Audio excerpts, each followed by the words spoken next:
Glau, and I'm with the Nocturnal. Okay, so congratulations, guys. This is a film that audiences really need to pay attention to.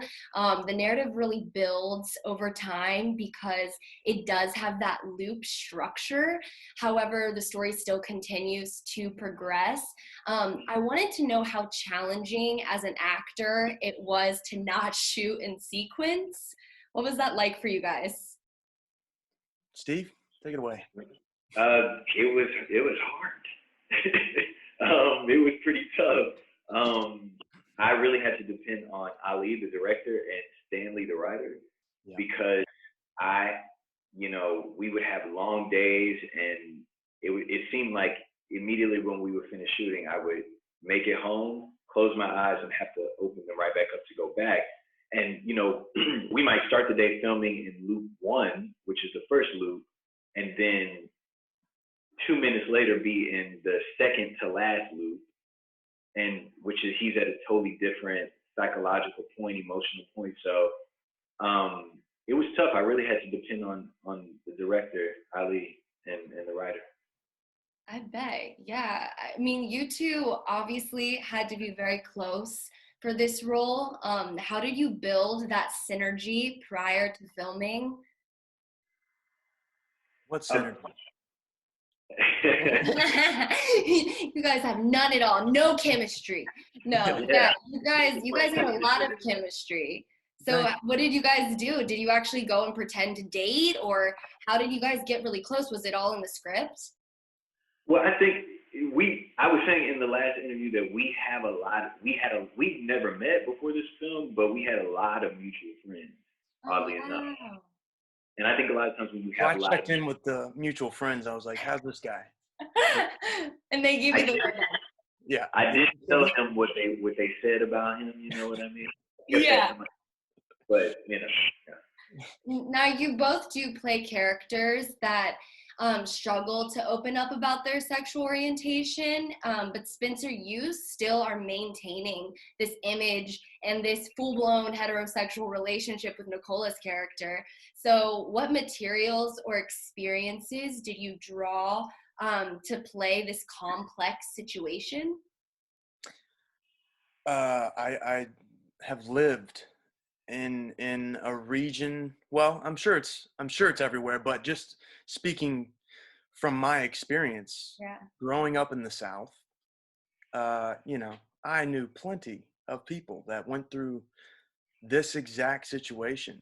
Someone in my close family has been through this exact situation. So I felt like I understood it immediately, and I was really, really honored to just be able to lend my ownness to the story. And I mean, when something's written so deeply and thoughtfully, all I had to do was show up and say the words and listen to Steven talk. I mean, my goodness, you saw his performance, right? I mean, yeah, your both of your performances were incredible.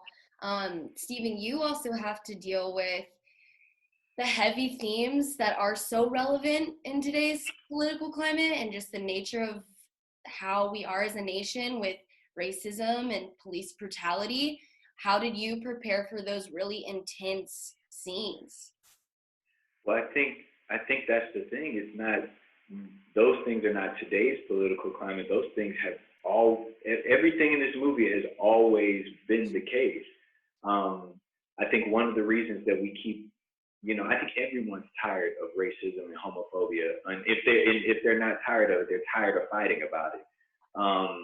And I think that one of the reasons we continue to do that is because we're not listening to the people in those groups. I mean, when you look on social media or you watch YouTube videos, or you have conversations today, some of the exact same things that are being said, you can find a video from 1955 or 1960 and verbatim the same experience is happening.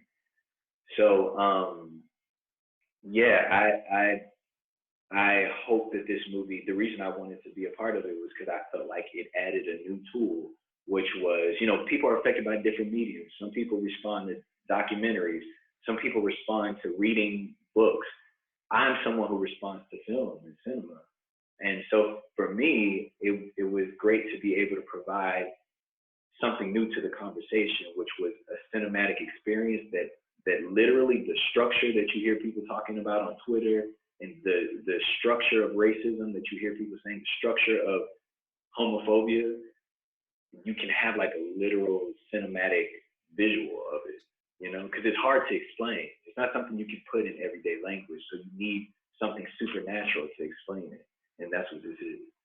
It puts a story and it puts a face and a name and a person to, these words that we talk about, these big overall ideas that we kind of always harp on, but it's actually putting a character and a person to the problems that we deal with. And I do want to say congratulations to you guys, because the film has received like so many accolades, and you guys got to go to the Toronto Film Festival. What was that like for you guys to receive that recognition?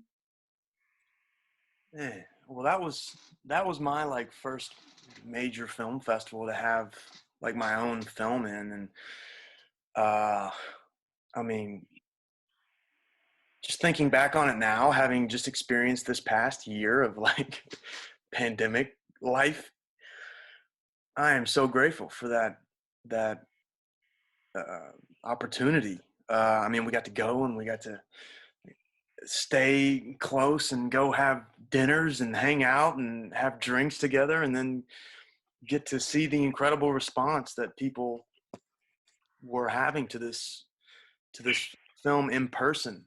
So that was a really special experience for me, and hopefully for Stephen too. Yeah, and I'll leave you guys with this, like, why is it important for people to watch this movie, besides these themes that we talked about, but what do you guys really want people to take away from the movie? I think that, so I'm of the belief that we all exist in multiple ways. Your life, that's not the only way you exist, because you have to be in community with everything around you. So you exist as an individual, but you also exist as a collective, multiple collectives. If I exist as Stephen, I also exist as, a human, as, a Black person, as an actor. Those are different collectives that I'm a part of. And so this film, like you said, it, in the Twitter world or online, it's the collectives talking to each other, from this group that can't be seen. This movie puts it in an individual way. So I think that when you come to the movie, depending on which collective you belong to, you're going to take away a different message, because it touches on each one. So yeah, it definitely does. I think whether you're struggling with drug addiction, or you're struggling to come out, or you are a Black person and experiencing racism, or just exist in the world that you are oppressed, I think this film does speak to a lot of different people, and a lot of different people are going to feel heard and seen in some way. So I thank you guys for playing the roles and the way that you did. I'm excited to have everybody see it. I think it'll really change some people's perspectives. So congratulations on your work. Thank you so much. Thank you so much. I appreciate that. I hope you guys have a great one. Thank you all. You too. You too.